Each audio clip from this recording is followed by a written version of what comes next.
So, guys, this March 31st, Yolanda Saldivar is for parole, which a lot of people despite her for the fact that we know what she did to our beloved Selena. So, since day one, she's been claiming that everything was an accident, that whenever her and Selena were having a discussion at the Daisy hotel,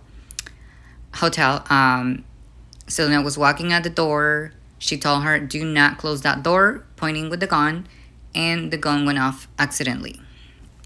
That's been her version since day one. And she's pretty much keeping, her the same version. However, after those 30 years, she's been talking a lot of crap of Selena.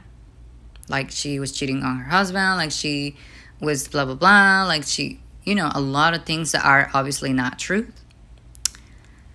But within those comments that she made within those 30 years, she did say, one, that Mr. Quintanilla, pretty much he was the one to blame because everything that happened pretty much ended up because of his fault. So it's Mr. Quintanilla's fault, basically, according to Yolanda. Number two, she said recently, a few weeks away from her parole, she said that if Selena wouldn't approach so aggressively, so upset, things wouldn't end up the way they did. So pretty much it was Selena's fault then, according to Yolanda.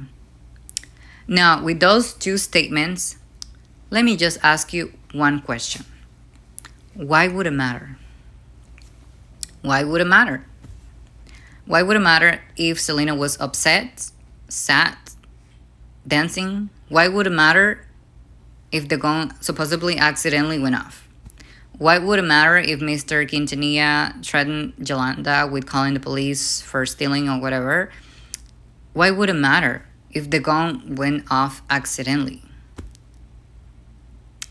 Now, what I'm thinking is pretty much, and tell me in the comments if pretty much I'm wrong, but whenever she's saying pretty much blaming Selena or blaming Mr. Quintanilla, I feel that she's pretty much accepting what she did.